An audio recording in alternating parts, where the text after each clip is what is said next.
आप देख रहे हैं सवेरा न्यूज़ नेटवर्क। अग्निवीर और अग्निपथ स्कीम के ताल्लुक से तो आप बखूबी वाकिफ़ हो गए होंगे और ये भी देखे होंगे कि इस स्कीम को मरकज़ी हुकूमत की इस स्कीम को नौजवानों ने कैसे ठुकराया और उसके एहतजाज में उसके ख़िलाफ़ किस तरह से मुखालिफत हुई। पूरा देश जला, पूरी ट्रेनें जले, स्टेशन जले, सड़कें तबाह हुई, बसें तबाह हुई, जमकर एहतजाज किया गया और सरकारें और मरकज़ी हुकूमत के लीडरान मुँह पर पट्टी बांधे खामोशी से तमाशाई बने रहे। अब गुज़श्ता एक दो रोज़ से ये हंगामा, ये एहतजाज थोड़ा सा शांत हुआ है, तो अब सियासी पार्टियां इसमें कूद चुकी हैं। इस स्कीम के ख़िलाफ़ आज थाना में राष्ट्रवादी पार्टी के कारकुनान, यूथ के कारकुनान ने सड़कों पर उतरे, हाईवे जाम किया उन्होंने। आप देख सकते हैं कि किस तरह से उन लोगों ने नेशनल एक्सप्रेस हाईवे मुंबई से थाना से मुंबई जाने वाले रोड को काफ़ी देर तक जाम किया। बाद में नौपाड़ा पुलिस ने उन्हें हिरासत में लिया और एक रोज़ कबल यानी कल cabinet minister doctor Jitendra Awhad ने भी इस स्कीम के ताल्लुक से और इस पर बोलने वाले बीजेपी के दो लीडरान का उन्होंने बहुत ही सख्त और तंजिया अंदाज में जवाब दिया था। आप देखें ये रिपोर्ट और सुने उनका बयान। सवेरा न्यूज़ नेटवर्क को लाइक करें, सब्सक्राइब करें और बेल आइकन दबाना ना भूलें।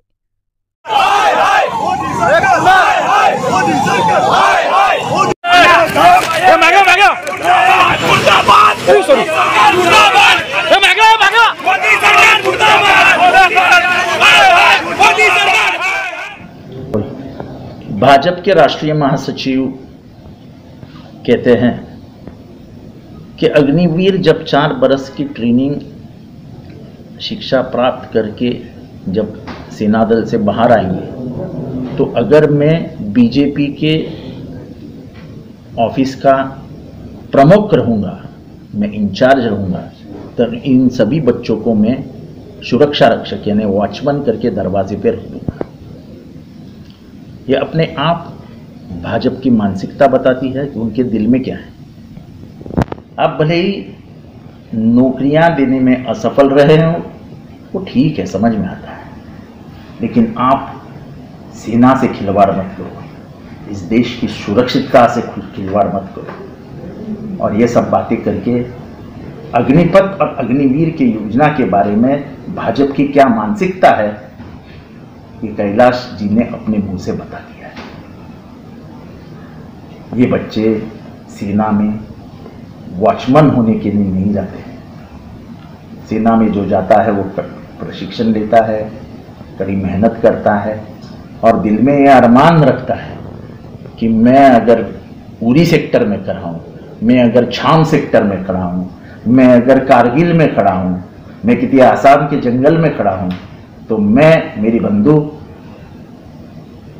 सिर्फ और सिर्फ मेरी भारत माँ को सुरक्षित रखने के लिए हाथ में पकड़ता हूँ। सर, ये जो अग्निवीर है इनको क्या क्या प्रशिक्षण देने वाले? दूसरे एक उनके मंत्री है रेड्डी साहब, केंद्रीय मंत्री, वो कहते हैं कि हम 4 साल में उनको बाल काटना सिखाएंगे, हम उनको गाड़ी चलाना सिखाएंगे, हम उनको कपड़े धोने सिखाएंगे। ये क्या मजाक लगा रहा है? आप सेना में उनसे क्या धोबी काम करवाओगे? क्या उनसे क्या गाड़ी चलवाओगे? एक कहता है मैं उनको वॉचमैन करके रख दूंगा, दूसरा कहता है कि 4 साल में वो गाड़ी चलाना सीखेगा, बाल काटने सीखेगा। उनको मालूम नहीं क्या है?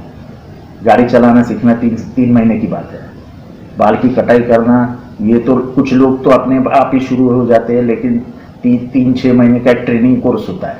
इलेक्ट्रीशियन का भी 6 महीने का ट्रेनिंग कोर्स होता है। ये क्या मजाक बना के रखा है? सेना का मजाक मत उड़ाओ, सेना को खुद ही को असुरक्षित मत करो। अगर सेना असुरक्षित हो जाएगी तो ये देश की सुरक्षा धोखे में आएगी। बहुजन जो लोग हैं उनका मजाक उड़ाया जा रहा है। ऐसा है कि ये कैसे कह सकते हैं महामंत्री कैलाश विजयवर्गीय कि 4 साल के बाद अगर वो बाहर आते हैं तो मैं उनको वॉचमैन करके ऑफिस पे रखूंगा, अगर भाजपा का मैं ऑफिस इंचार्ज रहूंगा तो।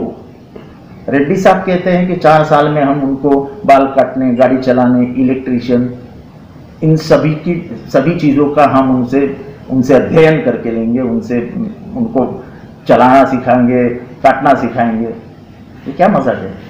मिलिट्री में कोई इसके लिए जाता है क्या? सेना में इसके लिए जाता है?